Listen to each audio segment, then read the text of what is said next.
오늘은 오순절 후 17번째 주일입니다. 다 함께 묵상 기도 드림으로 2020년 9월 27일 예배의 자리에 나아가도록 하겠습니다.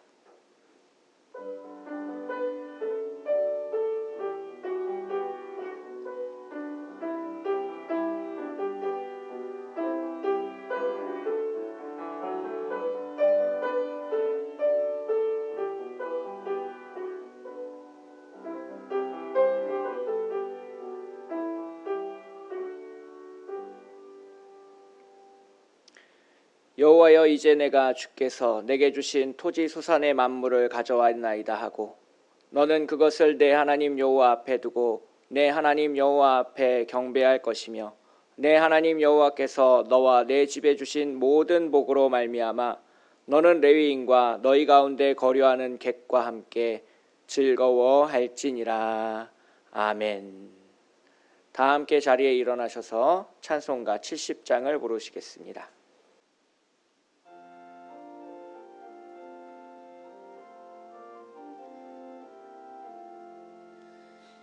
피난처 있으니 환난을 당한 자 이리 오라.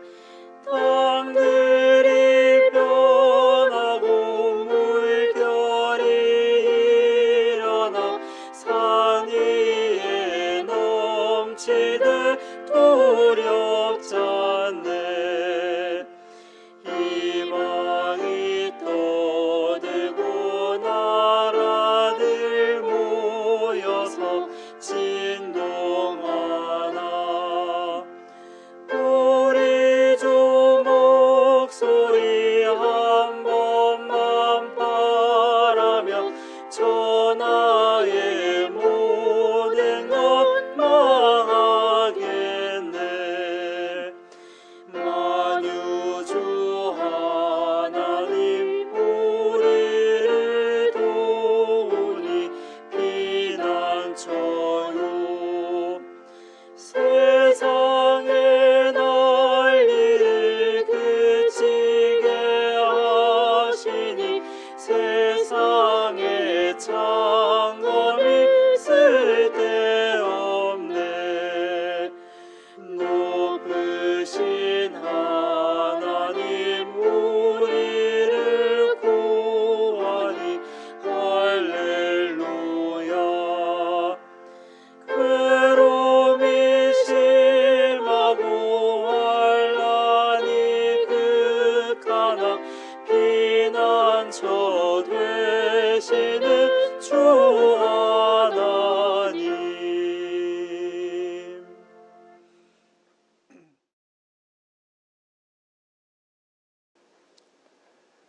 다 함께 참회의 기도를 드리도록 하겠습니다. 우리의 위로자 되시는 하나님 아버지, 감사와 찬송과 영광을 받으시옵소서. 9월의 마지막 주일 거룩한 예배의 자리로 나아옵니다. 코로나19로 인한 두려움을 없애주시고 평안한 마음으로 예배드릴 수 있도록 은혜 내려 주시옵소서. 지난 일주일 동안 우리의 믿음과 삶을 되돌아봅니다. 거룩하게 예배드리고 세상 속에서 또다시 죄인이 되어 돌아왔습니다.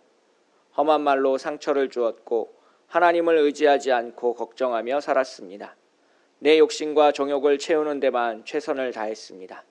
우리를 용서하여 주시옵소서. 우리의 죄와 허물을 하나님께 은밀히 고백하도록 하겠습니다.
하나님은 우리를 용서하시며 이렇게 말씀하셨습니다. 너희가 전에는 백성이 아니더니 이제는 하나님의 백성이요 전에는 긍휼을 얻지 못하였더니 이제는 긍휼을 얻은 자니라. 아멘. 다 함께 주기도문으로 하나님 앞에 우리의 신앙을 고백하도록 하겠습니다. 하늘에 계신 우리 아버지, 아버지의 이름을 거룩하게 하시며 아버지의 나라가 오게 하시며 아버지의 뜻이 하늘에서와 같이 땅에서도 이루어지게 하소서. 오늘 우리에게 일용할 양식을 주시고 우리가 우리에게 잘못한 사람을 용서하여 준 것 같이 우리 죄를 용서하여 주시고 우리를 시험에 빠지지 않게 하시고 악에서 구하소서. 나라와 권능과 영광이 영원히 아버지의 것입니다. 아멘. 다 함께 자리에 앉으시고 찬송가 368장을 부르시겠습니다.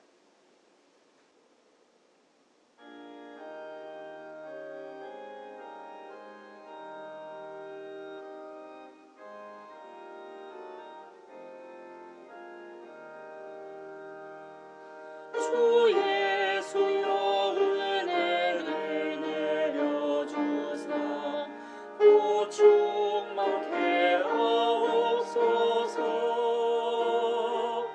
이 졸이고 목마른 나의 맘에 주 성령을 부으소서. 주 예수여 충만한 은혜 내 영혼에 부으소서. 주 예수만 나의 힘 되고 내 만족함 됩니다. 주 예수여 죄에서 풀어주사 날 정결케 하옵소서. 이 세상의 유혹이 나의 맘에 틈 못하게 하옵소서.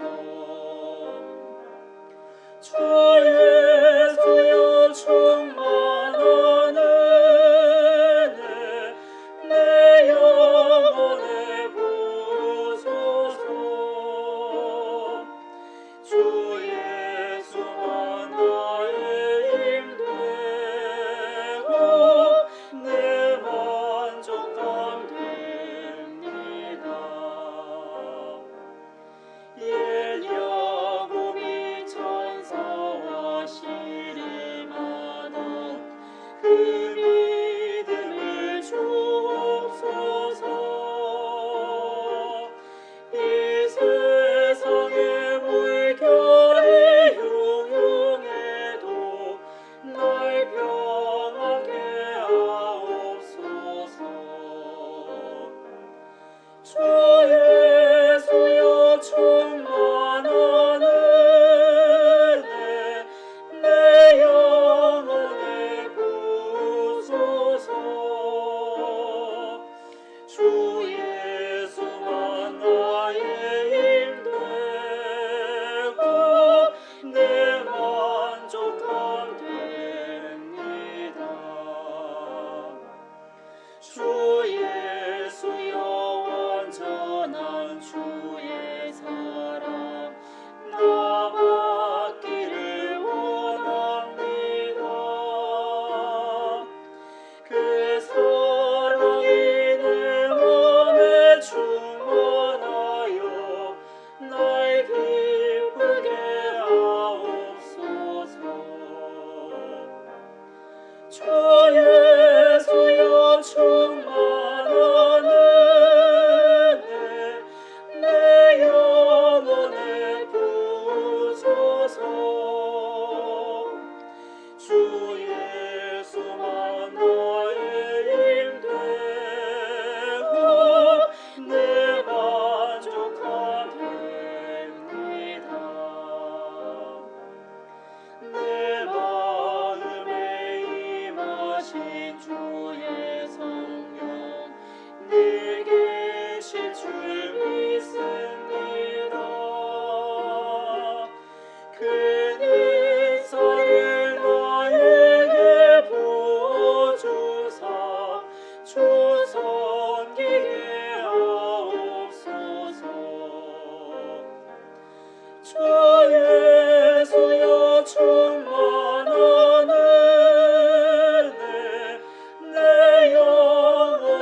오늘 우리에게 주신 하나님의 말씀은 신약성경 고린도후서 1장 1절부터 11절까지의 말씀입니다. 신약성경 286쪽에 있습니다. 고린도후서 1장 1절부터 11절까지의 말씀을 함께 읽겠습니다. 하나님의 뜻으로 말미암아 그리스도 예수의 사도된 바울과 형제 디모데는 고린도에 있는 하나님의 교회와 또 온 아가야에 있는 모든 성도에게 하나님 우리 아버지와 주 예수 그리스도로부터 은혜와 평강이 있기를 원하노라. 찬송하리로다. 그는 우리 주 예수 그리스도의 하나님이시요 자비의 아버지시요 모든 위로의 하나님이시며 우리의 모든 환난 중에서 우리를 위로하사 우리로 하여금 하나님께 받는 위로로서 모든 환난 중에 있는 자들을 능히 위로하게 하시는 이시로다. 그리스도의 고난이 우리에게 넘친 것 같이 우리가 받은 위로도 그리스도로 말미암아 넘치는도다. 우리가 환난 당하는 것도 너희가 위로와 구원을 받게 하려는 것이요 우리가 위로를 받는 것도 너희가 위로를 받게 하려는 것이니 이 위로가 너희 속에 역사하여 우리가 받은 것 같은 고난을 너희도 견디게 하느니라. 너희를 위한 우리의 소망이 견고함은 너희가 고난에 참여하는 자가 된 것 같이 위로에도 그러할 줄을 알미라. 형제들아, 우리가 아시아에서 당한 환난을 너희가 모르기를 원하지 아니하노니 힘에 겹도록 심한 고난을 당하여 살 소망까지 끊어지고 우리는 우리 자신이 사형 선고를 받은 줄 알았으니 이는 우리로 자기를 의지하지 말고 오직 죽은 자를 다시 살리시는 하나님만 의지하게 하심이라. 그가 이같이 큰 사망에서 우리를 건지셨고 또 건지실 것이며 이후에도 건지시기를 그에게 바라노라. 너희도 우리를 위하여 간구함으로 도우라. 이는 우리가 많은 사람의 기도로 얻은 은사로 말미암아 많은 사람이 우리를 위하여 감사하게 하려 함이라. 아멘. 성가대의 특송이 있겠습니다.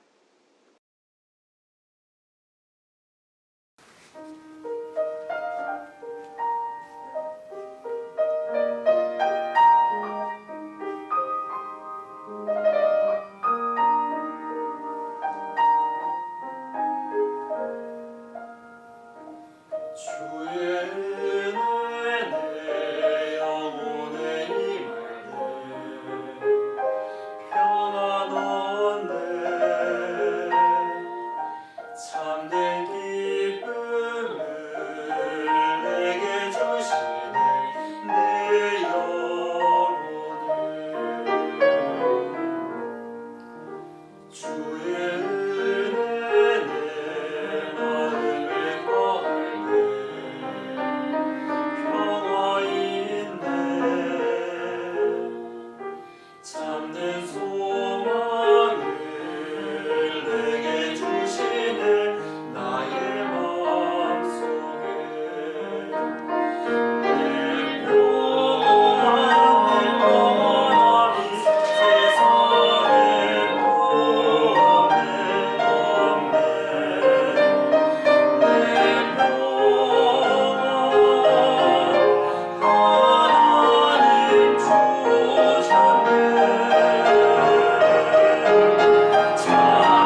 죽는 날까지 하늘을 우러러 한 점 부끄러움이 없기를 잎새에 있는 바람에도 괴로워했다.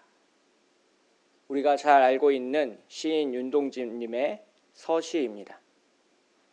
요즘 이 시가 자꾸 머릿속에 떠오릅니다. 파란 가을 하늘을 바라보면서 아마도 윤동주 시인이 이 시를 짓지 않았을까 그렇게 머릿속으로 떠올려 보는데요.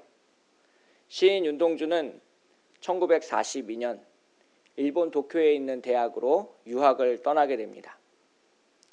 그 유학을 떠나기 1년 전에 1941년에 집안에서 윤동주의 이름을 일본식으로 창씨 개명을 하게 되는데요. 1941년 11월 윤동주는 이 시를 썼던 것으로 알려져 있습니다. 그래서 이 서시에서의 한 점 부끄러움이라는 것은 창씨 개명으로 인한 그의 수치심, 부끄러움을 고스란히 녹아내고 있는 것이라고 볼 수 있습니다. 시인 윤동주의 그 서시는 죄인으로 살지 않으려는 시적 화자의 내면의 목소리를 이야기하고 있습니다. 반면에 죄인으로 살 수밖에 없는 본인의 현실을 담담하게 담아내고 있는데요. 자신이 죄인이라는 것을 깨닫게 해주는 것이 바로 바람입니다. 그래서 그 죄를 깨닫게 해주는, 죄를 조명해주는 바람 앞에 괴로워할 수밖에 없었습니다. 일본으로부터의 독립을 꿈꾸면서 일본으로 유학을 떠나는 자신의 모습이 죄인이라고 생각하지 않았을까 싶습니다. 시인 윤동주가 그토록 멀리하고자 했던 이 부끄러움이라는 단어, 이 부끄러움이라는 단어가 성경에도 등장한다는 것을 아시는 분들은 그렇게 많지 않습니다. 창세기 2장 25절에서 아담과 그의 아내 두 사람이 벌거벗었으나 부끄러워하지 아니하니라 라고 기록하고 있습니다. 아담과 하와가 타락하기 이전, 죄를 짓기 이전에 그들에게 부끄러움 그리고 수치심은 없었습니다. 그러나 선악과를 먹고 그들이 벌거벗음을 알고 나서 그들은 자신들의 벌거벗은 몸을 부끄러워했고 무화과 나무 잎을 엮어서 치마로 가렸습니다. 이처럼 우리가 잘 알고 있는 이 윤동주님의 시는 매우 기독교적입니다. 성경을 배경으로 한 시가 꽤 많이 있는데요. 예를 들면 십자가란 제목의 시가 그렇습니다. 쫓아오던 햇빛인데 지금 교회당 꼭대기 십자가에 걸리었습니다. 첨탑이 저렇게도 높은데 어떻게 올라갈 수 있을까요? 종소리도 들려오지 않는데 휘파람이나 불며 서성거리다가 괴로웠던 사나이 행복한 예수 그리스도에게처럼 십자가가 허락된다면 모가지를 들이우고 꽃처럼 피어나는 피를 어두워가는 하늘 밑에 조용히 흘리겠습니다. 이 시는 고등학교 문학 시간에 다뤄지는 작품이라 많은 분들이 잘 알고 있습니다. 사실 제가 오늘 여러분에게 소개하고 싶은 윤동주님의 시는 따로 있습니다. 바로 팔복입니다. 마태복음 5장부터 7장까지의 내용을 우리는 산상수훈, 산상보훈 또는 산상설교라고 말합니다. 예수님께서 산 위에서 제자들에게 말씀하시는 아주 긴 말씀의 내용이 담겨져 있기 때문입니다. 그 중에서도 특별히 마태복음 5장 3절부터 10절까지의 내용을 팔복이라고 부릅니다. 8가지 복에 관한 말씀이 연속적으로 기록되어 있기 때문입니다. 심령이 가난한 자는 복이 있나니 천국이 그들의 것이며 애통하는 자는 복이 있나니 그들이 위로를 받을 것이며 온유한 자는 복이 있나니 그들이 땅을 기업으로 받을 것이며 의에 줄이고 목마른 자는 복이 있나니 그들이 배부를 것이며 긍휼히 여기는 자는 복이 있나니 그들이 긍휼히 여김을 받을 것이며 마음이 청결한 자는 복이 있나니 그들이 하나님을 볼 것이며 화평하게 하는 자는 복이 있나니 그들이 하나님의 아들이라 일컬음을 받을 것이며 의를 위하여 박해를 받는 자는 복이 있나니 천국에 그들의 것임이라. 많은 분들이 좋아하고 저 또한 암송하고 있는 그런 말씀입니다. 시인 윤동주가 이 말씀의 영향을 받아서 팔복이란 제목의 시를 지었습니다. 한번 들어보실까요? 슬퍼하는 자는 복이 있나니 슬퍼하는 자는 복이 있나니 슬퍼하는 자는 복이 있나니 슬퍼하는 자는 복이 있나니 슬퍼하는 자는 복이 있나니 슬퍼하는 자는 복이 있나니 슬퍼하는 자는 복이 있나니 슬퍼하는 자는 복이 있나니 저희가 영원히 슬플 것이요. 시인 윤동주는 슬퍼하는 자는 복이 있나니를 8번 정확하게 반복합니다. 슬퍼하는 자의 복이 다른 7가지의 복을 다 잡아먹고 그것만 남아있는 상태입니다. 그렇게 8번 반복하고 나서 저희가 영원히 슬플 것이요 라고 탄식하고 있습니다. 원래 마태복음 5장 4절에서는 애통하는 자는 복이 있나니 그들이 위로를 받을 것이며 라고 위로를 복으로 받게 됩니다. 그런데 윤동주는 그렇게 간절하게 애통하는 자의 복을 바랬지만 그 위로는 허락되지 않았다라고 말하고 있습니다. 윤동주가 친필로 쓴 원고를 보면 마지막 한 구절을 엄청 많이 고민한 흔적이 보입니다. 썼다 지웠다 썼다 지웠다 다시 썼다가 고쳐 쓴 흔적을 찾아볼 수 있습니다. 맨 처음에는 이렇게 썼습니다. 처음에는 저희가 슬플 것이요 라고 썼다가 한번 지웁니다. 저희가 위로함을 받을 것이요 라고 쓰게 되는데 그 위로함에 대한 내용을 지우고 나서 저희가 오래 슬플 것이요 라고 씁니다. 마지막에는 오래라는 말을 영원으로 바꿔서 저희가 영원히 슬플 것이요 라고 팔복이란 시를 마감하고 있습니다. 처음에는 계속 슬픈 상태로 머물러 있음을 고백하고 있습니다. 그리고 난 다음에 시인은 자신에게 엄청난 위로가 찾아오기를 희망하고 갈망하고 있습니다. 하지만 이내 그것을 포기하고 오랫동안 슬플 것임을 고백하고 있습니다. 마지막에는 위로마저도 포기하고 영원히 슬플 것임을 말하고 있는데요. 일제강점기 시대의 현실 앞에서 슬퍼하는 화자에게 위로가 찾아오길 바라지만 그 위로가 찾아오지 않자 이내 포기하고 일본 유학길을 오르는 윤동주 자신은 앞으로도 웃을 일이 영원히 없을 것이라는 것을 예감하는 슬픈 시로 이해할 수 있습니다. 오늘날 우리가 살아가는 시대가 윤동주 시인이 노래하는 그런 절망의 시대처럼 보입니다. 한 형제가 라면을 끓여 먹다가 화재를 입어서 생사의 기로에 놓여 있습니다.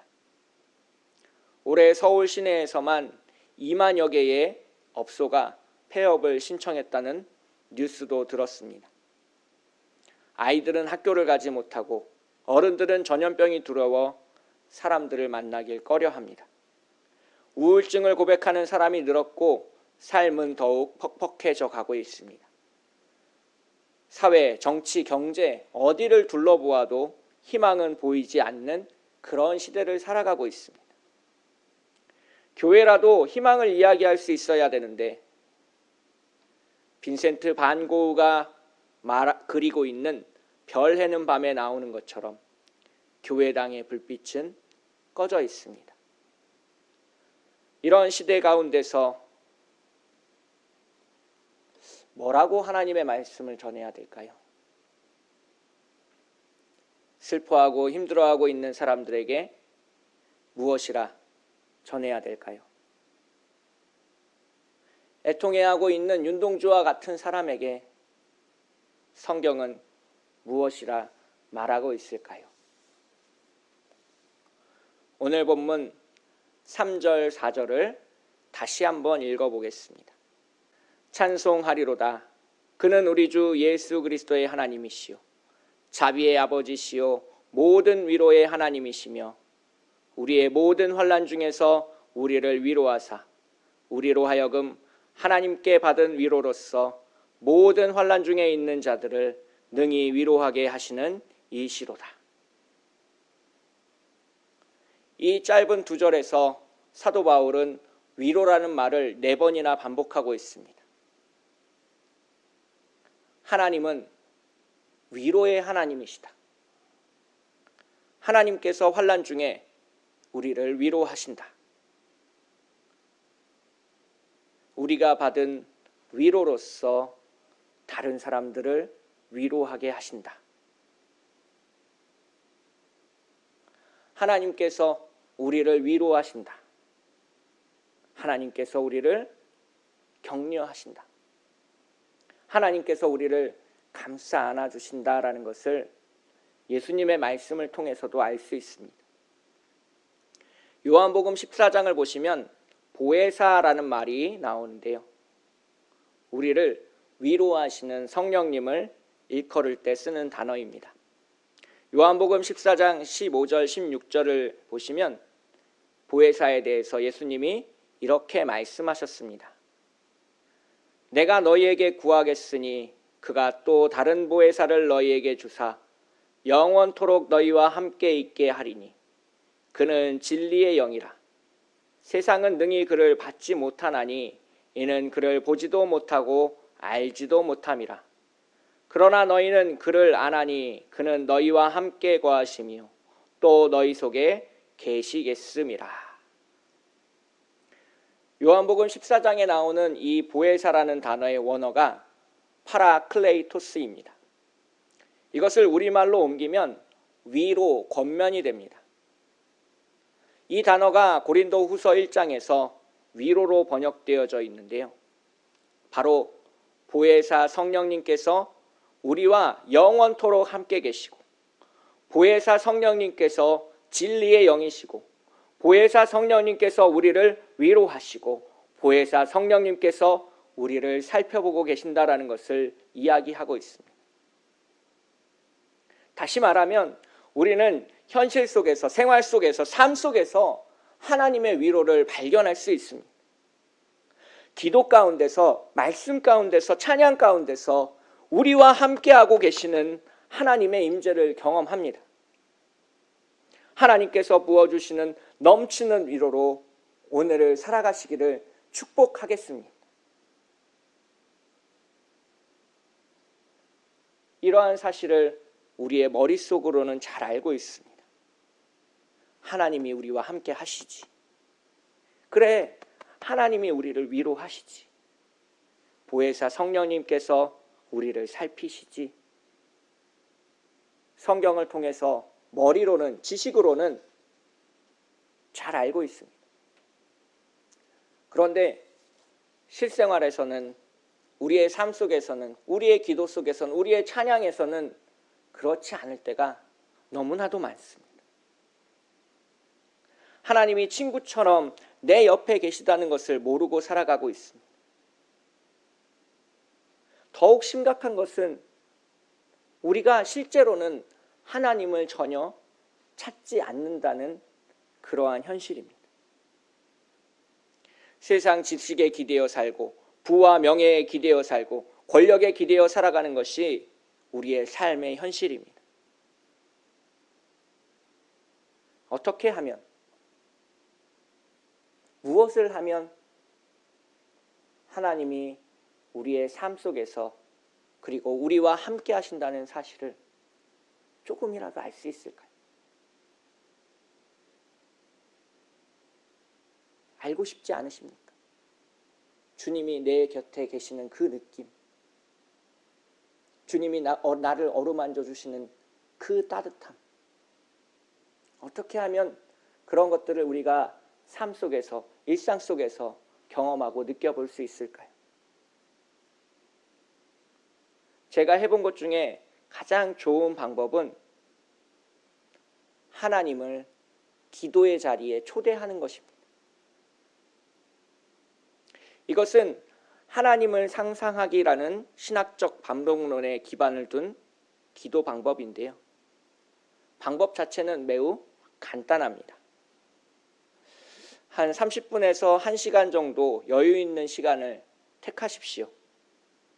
보통 이제 새벽 기도 때 하면 좋은데 저녁에 잠들기 전에 하셔도 괜찮고 이제 낮에 해도 괜찮습니다.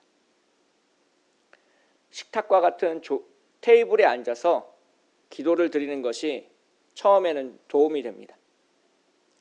테이블에 의자를 2개 놓고 하나는 비워두고 그 맞은편 자리에 내가 앉습니다. 그리고 앉아서 기도를 하는데요.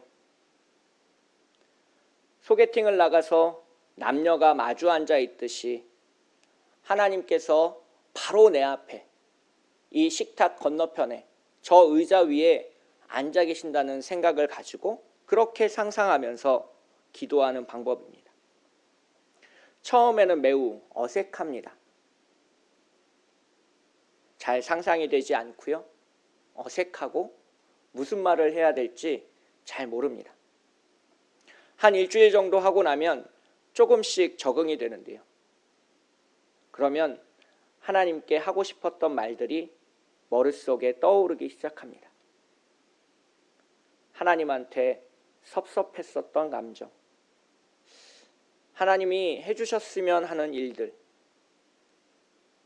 사랑하는 사람에게 말하듯이 다정하게 기도 제목이 머릿속에서 떠오릅니다.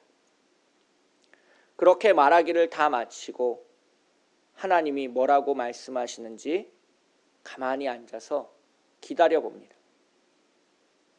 2주에서 3주 정도 훈련하면 하나님과 대화하는 기도가 가능합니다. 내가 속으로 말하고 있으면 하나님께서 어떤 생각을 나에게 주시기도 하고 어떤 노래가 떠오르기도 하고 갑자기 성경 구절이 머리를 휙 지나갈 때도 있습니다.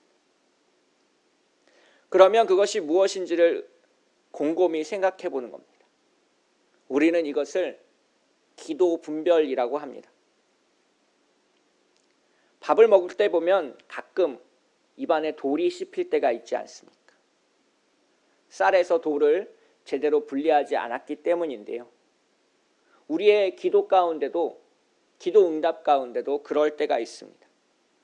하나님의 목소리와 내 마음의 목소리가 섞여버리는 때가 있습니다.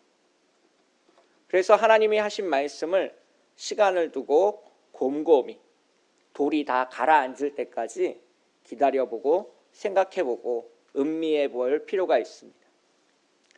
하나님을 상상하며 기도할 때 위로를 경험하게 됩니다. 하나님 그때 왜 그러셨어요? 하나님 나한테 너무한 거 아니세요? 하나님 내가 얼마나 간절하게 기도했는지 잘 아시잖아요. 다른 사람들한테는 말할 수 없는, 그리고 보여줄 수도 없는 속마음을 하나님 앞에 꺼내놓기 시작합니다. 때로는 엄마한테 말하듯이 투정도 부려보고요. 아버지한테 부착하듯이 뭘 사달라고 조르기도 합니다. 친구한테 말하듯이 자신만이 가지고 있는 비밀 얘기를 꺼내놓기도 하고, 그렇게 기도하면서 다 이야기하세요. 아무런 부끄럼 없이 주님과 나만이 아는 그러한 이야기를 만들어 보십시오. 이제 곧 추석 명절이 다가오는데요. 다른 사람들한테는 하지 못하는 자녀 이야기, 며느리 이야기, 사위 이야기, 형제자매들 사이의 이야기, 교회에서 상처받은 이야기, 직장에서 겪은 어려움들 다 기도 가운데 주님 앞에 고백하십시오. 그렇게 이야기하고 나면 마음이 후련해질 거고요. 그 후련한 마음을 가지고 가만히 기다리고 있으면 뭔가 기도 가운데 차오르는 것을 느낄 수 있습니다. 하나님께서 우리를 만지시는 경험을 할 수 있고 주님의 참된 위로와 주님의 참된 사랑을 깨달아 알 수 있습니다. 그렇게 기도하면서 하나님의 놀라우신 은혜를 맛보시는 우리 모두가 되시기를 축복하겠습니다. 사도 바울은 6절에서 우리가 환난을 당하는 것도 너희가 위로와 구원을 받게 하려는 것이요 우리가 위로를 받는 것도 너희가 위로를 받게 하려는 것이니 이 위로가 너희 속에 역사하여 우리가 받은 것 같은 고난을 너희도 견디게 하느니라 라고 말하고 있습니다. 오늘 본문에서 사도 바울이 이야기하는 것은 이렇습니다. 하나님께서 우리를 위로하신다. 그리고 하나님이 주신 그 위로가 우리를 환난 가운데 견디게 한다. 고난을 이겨내는 힘, 고난을 통과하는 힘, 고난 가운데서 절망하지 않는 힘, 내 속에는 없습니다. 우리 가운데는 없습니다. 우리가 날마다 죄인이라고 하나님 앞에 회개하는 죄인이라고 고백하는 그 고백 속에는 이것이 포함되어 있습니다. 참된 위로는 우리 가운데 없습니다. 참된 은혜는 우리 가운데 없습니다. 참된 사랑은 내 안에 없습니다. 참된 기쁨은 우리 가운데 없습니다.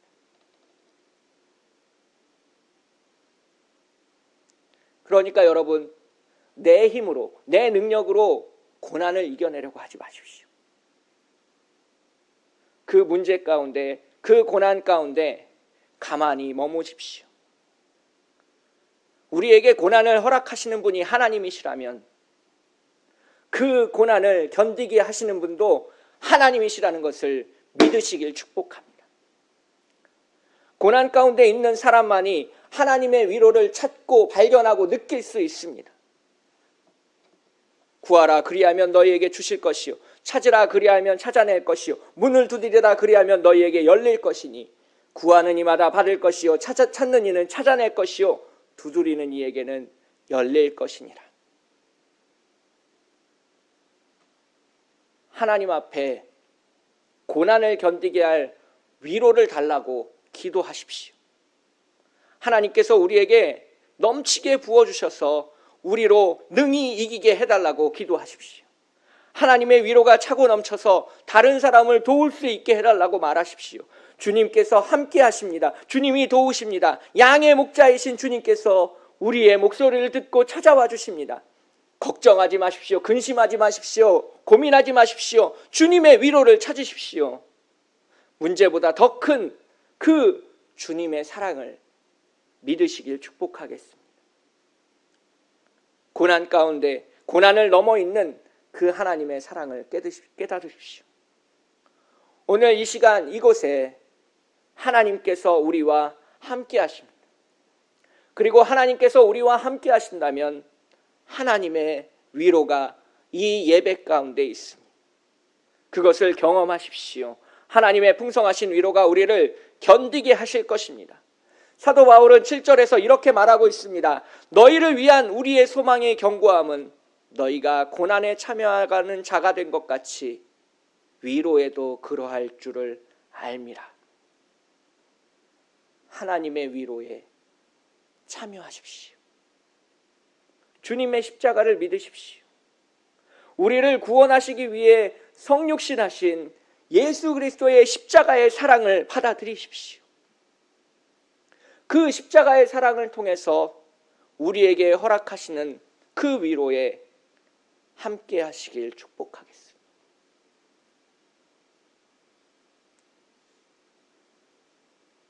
마지막으로 사도 바울은 자신이 겪은 고난에 대해서 이렇게 얘기하고 있습니다.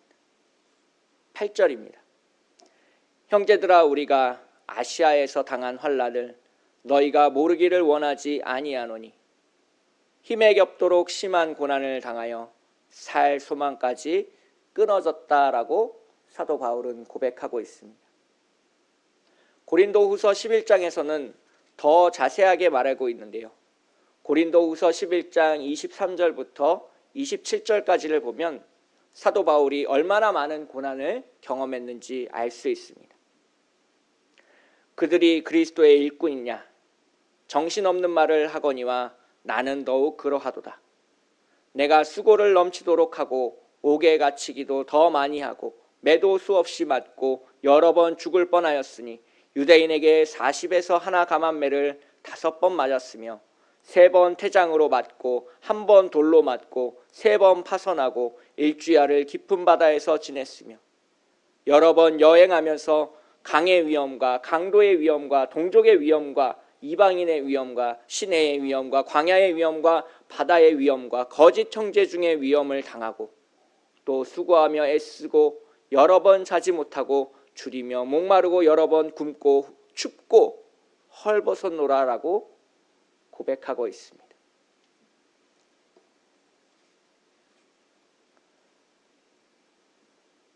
사도 바울은 고난을 받아야 할 아무런 이유가 없었습니다. 그는 유대인 중에 유대인이었고 베냐민 지파였고 바리새인이었고 가말리엘 선생의 제자였습니다. 오늘날로 치면 서초구와 같은 부유한 동네에 태어난 엘리트 청년, 그 중에서도 혈통 있는 가문에서 태어난 그러한 사람이었습니다. 그가 예수님을 고백하지 않았다면 그가 감옥에 갈 일도 없었고 평생을 떠돌이로 살아야 할 이유도 없었습니다. 낮에는 천막을 만드는 텐트 메이커로 일하고 밤에는 하나님의 말씀을 증거하는 고단한 삶을 살아야 될 아무런 이유도 없었습니다. 어느 날 갑자기 호련히 찾아온 예수 그리스도의 빛을 보고 사도 바울은 변하였습니다. 그리고 자신의 모든 것을 내려놓고 예수를 따르던 바울은 오직 주님만 의지하는 법을 배웠습니다. 사도 바울은 9절에서 그 모든 고난을 하나님의 은혜였다라고 고백하고 있습니다. 우리는 우리 자신이 사형 선고를 받은 줄 알았으니 이는 우리로 자기를 의지하지 말고 오직 죽은 자를 다시 살리시는 하나님만 의지하게 하심이라. 우리로 자기를 의지하지 말고 오직 죽은 자를 다시 살리시는 하나님만 의지하게 하심이라. 똑같은 표현을 시편 119편 71절에서도 발견할 수 있습니다. 고난을 당한 것이 내게 유익이라. 이로 말미암아 내가 주의 율례들을 배우게 되었나이다.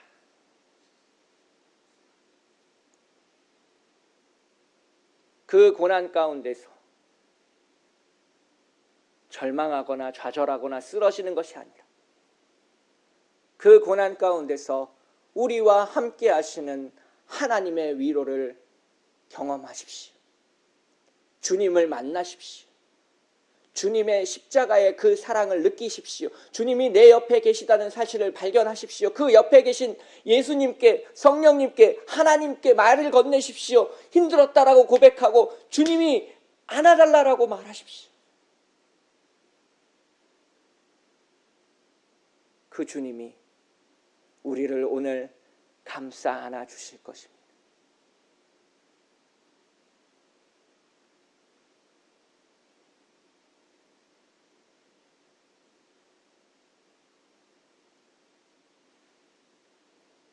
어두운 밤 가장 빛난 별을 바라볼 수 있습니다. 칠흑같이 어두운 밤에 우리는 세상에서 가장 빛난 별을 바라볼 수 있습니다. 우리의 고난이 깊어지면 깊어질수록, 우리의 환난이 깊으면 깊을수록, 더 강하면 강할수록 우리를 위로하시는 그 하나님의 사랑, 십자가의 사랑이, 보혜사 성령님의 은혜가 더 크다는 것을 믿으시길 축복합니다. 가장 깊은 고난 속에서 가장 밝게 빛나는 십자가를 찾으십시오. 그 십자가와 함께 하십시오. 그 십자가와 함께 가시고 자기 십자가를 짊어지고 주님께로 향하는 예수님의 제자가 되십시오.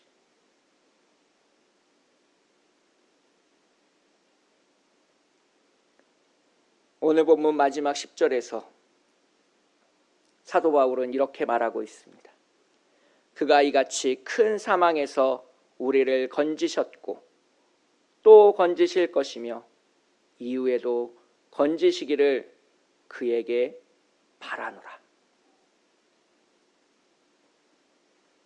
주님이 우리를 구원하셨고 십자가에서 우리를 죄사하셨고 주님께서 3일 만에 부활하셨고 주님께서 다시 오시고 다시 우리를 그 심판에서 그 지옥에서 우리를 다시 끄집어내어 하나님 나라로 들어가게 하실 것을 믿으십시오.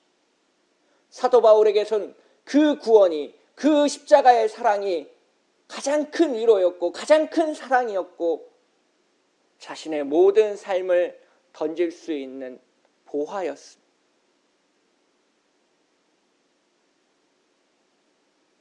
모세는 살인자가 되어 40년 동안 광야를 떠돌아다녔습니다. 그 광야에서 모세가 만난 것은 40년의 광야 생활의 끝에서 모세가 만난 것은 떨기나무 불꽃 속에서 타오르시는 하나님의 형상이었습니다. 사도 바울이 눈이 멀어 아무것도 먹지 못하고 경험한 그 빛은 예수 그리스도의 빛이었습니다.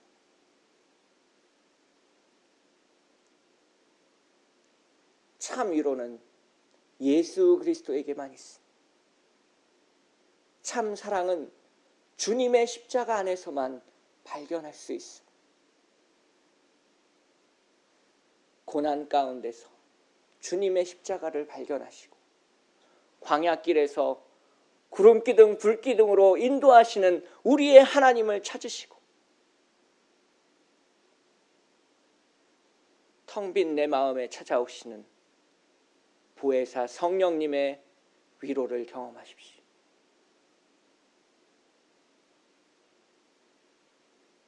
그 주님 앞에 아무런 부끄러움 없이 모든 것을 고백하고 아뢰고 눈물 흘리고 웃음 짓고 기뻐하고 그 주님과 오늘을 살아가십시오.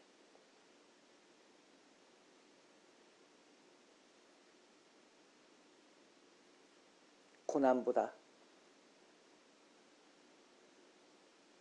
하나님이 우리와 더 가까이 있습니다.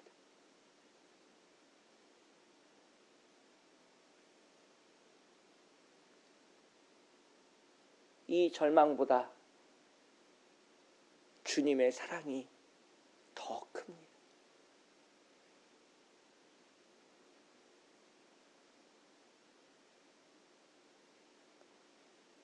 지금 이 눈앞에 어려운 문제들을 바라보지 말고 저 십자가, 우리를 구원하는 십자가를 바라보고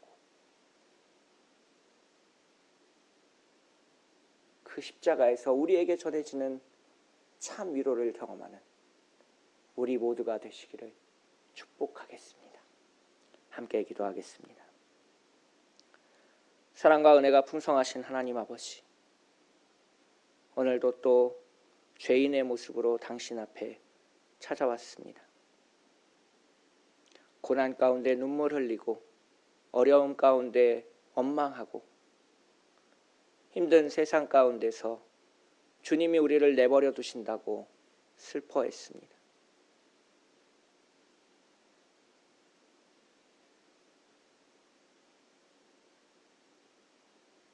주님이 우리에게 주시는 복을 찾고 있지만 주님이 내 옆에 계신다는 사실을 모르고 오늘을 살아왔습니다. 내 옆에 항상 계시는 그 주님과 오늘 동행하게 하시고 이곳에서 은혜 받게 하시고 하나님 앞에 매달려 눈물 흘리며 참된 위로를 경험하게 하시옵소서. 하나님이 위로를 하시고 그 넘치는 위로로 다른 사람을 위로할 수 있고 그 고난 가운데서 주님만 의지하며 오늘을 살아가도록 인도하여 주시옵소서. 그리하여 사도 바울처럼 오직 주님의 십자가만을 짊어지고 살아가는 참빛의 교우들이 되게 하여 주시옵소서. 거룩하고 아름다우신 우리를 사랑하시는 그리고 우리를 위로하시는 예수 그리스도의 이름으로 간절히 기도합니다. 아멘.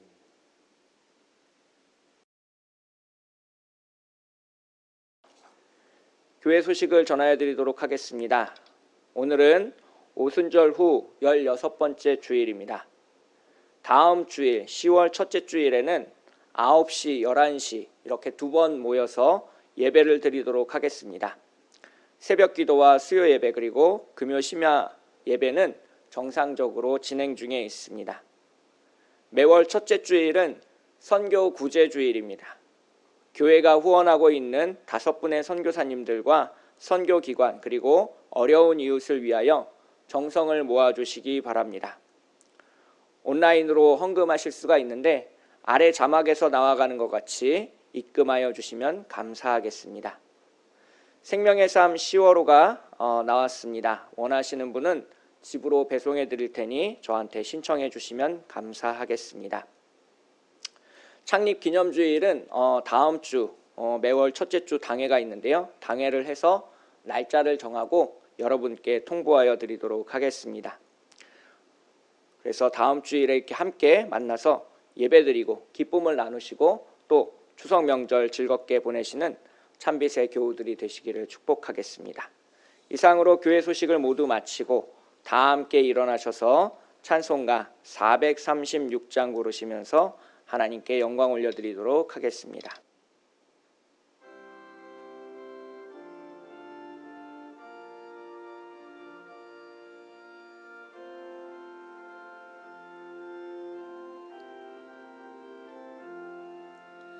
나 이제 주님의 세상여는 뭐 옛것은 지나고 새 사람 일어나 그 생명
이제는 우리 주 예수 그리스도의 크신 은혜와 우리를 당신의 자녀 삼으시는 하나님 아버지의 크신 사랑하심과 우리에게 참된 위로를 허락하시는 보혜사 성령님의 감화감동 교통하심이 오늘도 주 안에서 이 고난을 이겨낼 힘을 얻고 세상 가운데 나아가는 참빛교회 교우들 머리 위에, 그들의 자녀와 일터 위에, 추석 명절 위에 지금부터 영원토록 함께 하시기를 축원하옵나이다.